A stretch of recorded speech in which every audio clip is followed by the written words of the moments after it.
Hi, David Odell here with Odell Complete Concrete. This is part 2 of a 2-part series. This is pour day. Right now we're all set up and this is what it should like when you're ready to pour. All your reinforcements in. You got your road base in there compacted. You got your screeds all set up. You got your header in case you run out of concrete at that point. Then you can head it off, wait for your cleanup load. You got a semi-cold joint at a crack point. That's what that's all about. And because it is so deep, this concrete, my actual reinforcement goes right underneath that 2x4, and I still have 2 inches depth underneath that 2x4, so they're tied in across the joint.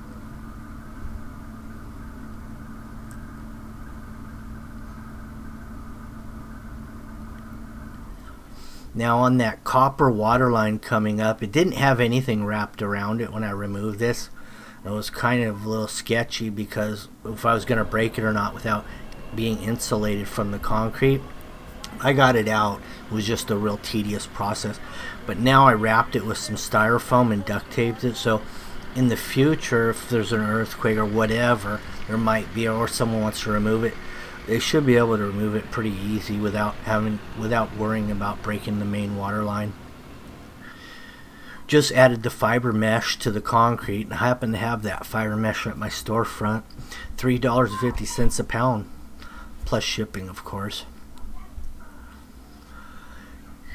Here we are. We got a nice slump here. It's about a 4.5 inch slump, nice and stiff, the way I like it.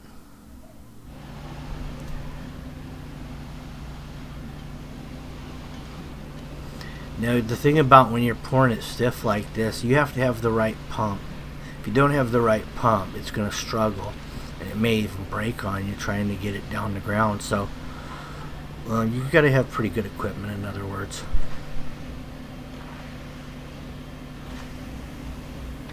We're using C-Mex on this one. This particular mix design is a 3500 PSI. C-Mex happens to be the 5th largest producer in the world of cement. We've got the 4-foot wood bowl float going across perpendicular to the rod board, which is the ideal direction you'd want to go after a rod. That assures you're getting it flat in 2 directions. Right after the woody, we drop the mag on there to help seal her up.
It's a nice warm sunny day.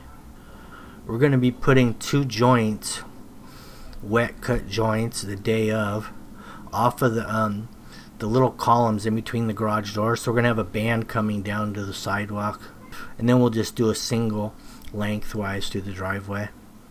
The nice thing about this fiberglass, and you know they make a lot of boats out of it, is that it's so lightweight that it almost has a tendency to float up into the concrete without even using any dobies. That's what I really like about it. Here's Big Blue laying it down sweetly. Then you got your 10-inch wide, 1/2 inch radius walking edger, tapping the edges, followed up with a funny trowel, knocking those edger lines out. You got a dry line, popping lines for your joint layout. Double joints off the columns, single lengthwise.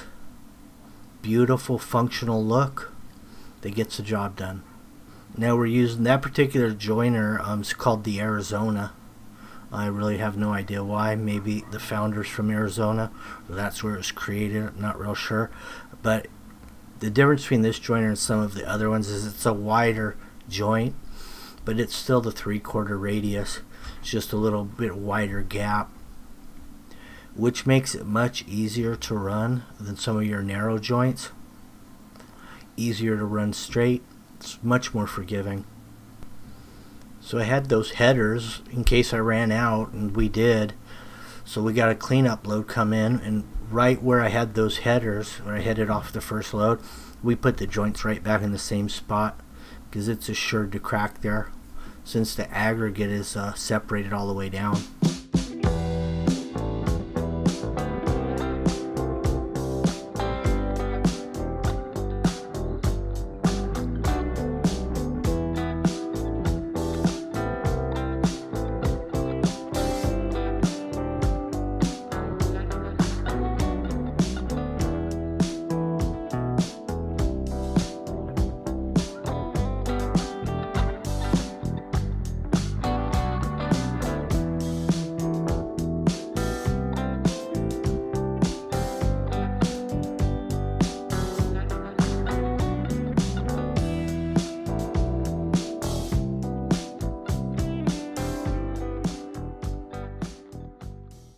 The 2x4 on top of the city sidewalk that you see there is actually just there to hold the elevation of the expansion felt that we put on there, expansion foam.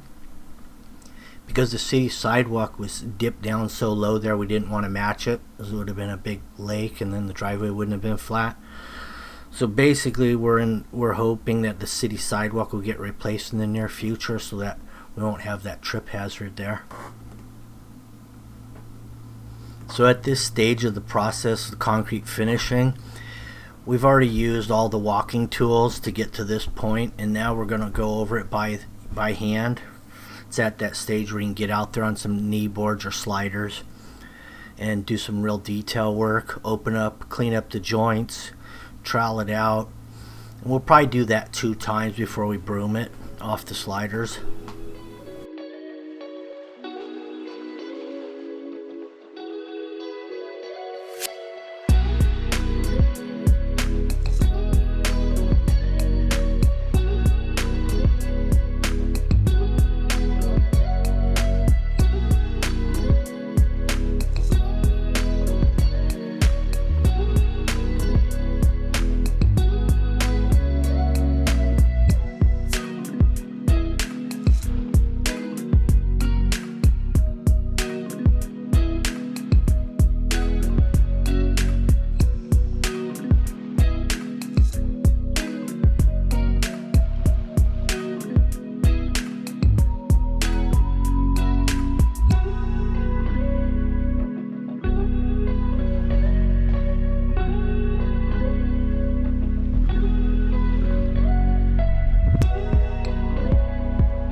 Here it is, 50% horsehair, 50% nylon broom.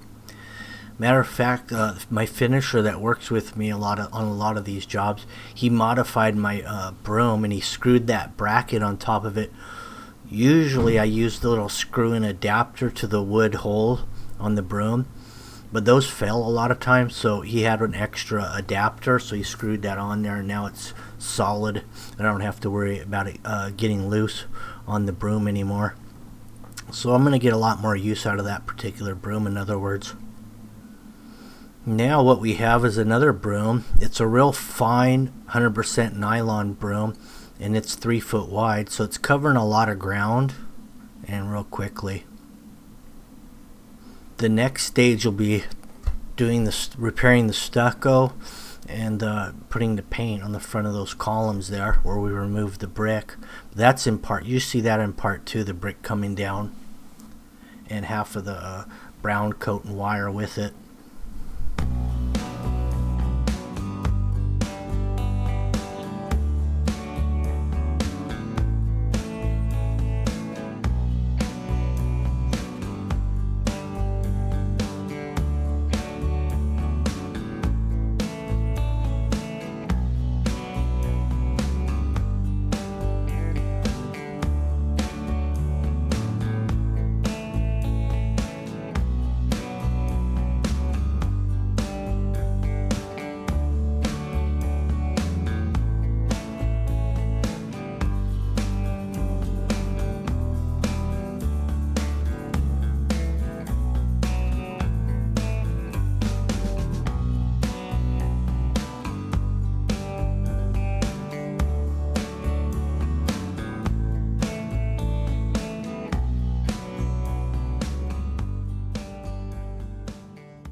Hi, David Odell here with Odell Complete Concrete.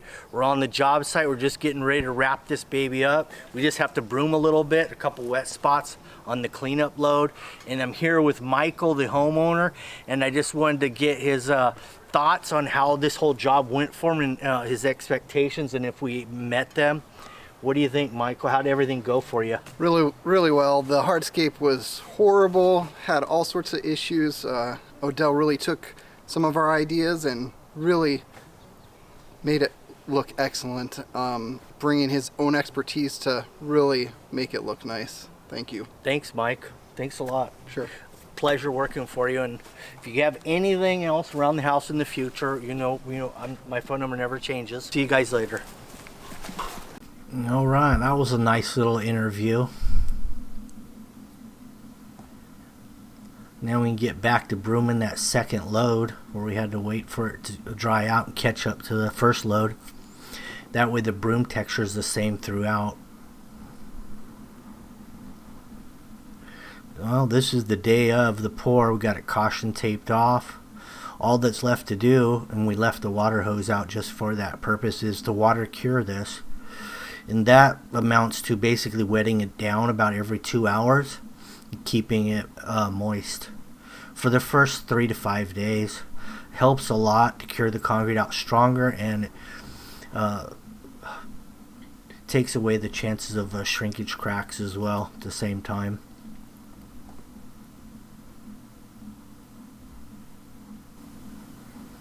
There's a little wet spot right there. Haven't broomed it out. We had the shade of that little tree right there, and that was the difference. That shade was the difference of about 20 minutes, 30 minutes. This is first load, so that's different. Even though it is in the shade, it still beat the second load.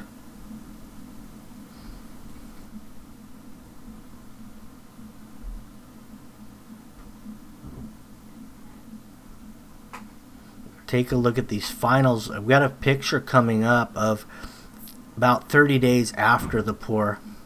This is about 2 days after we stripped the forms out, and then we're going to show about a 30 days after the paint and the stucco goes on. You can see a really big difference. We also did a little montage of before and after in this last clip. We did them side by side pictures, in other words. Here it is, and there's the patchwork on that deep pressed sidewalk. That's a temporary fix that the homeowner was just explaining it to me, that they just put a temporary patch in there until they actually remove the sidewalk and replace it. So that eliminates that trip hazard temporarily. Anyway, thanks for watching, and make sure you like, share, subscribe, hit the notification button, the little bell. That way you'll get notified as soon as I upload another video. Thanks, have a good one.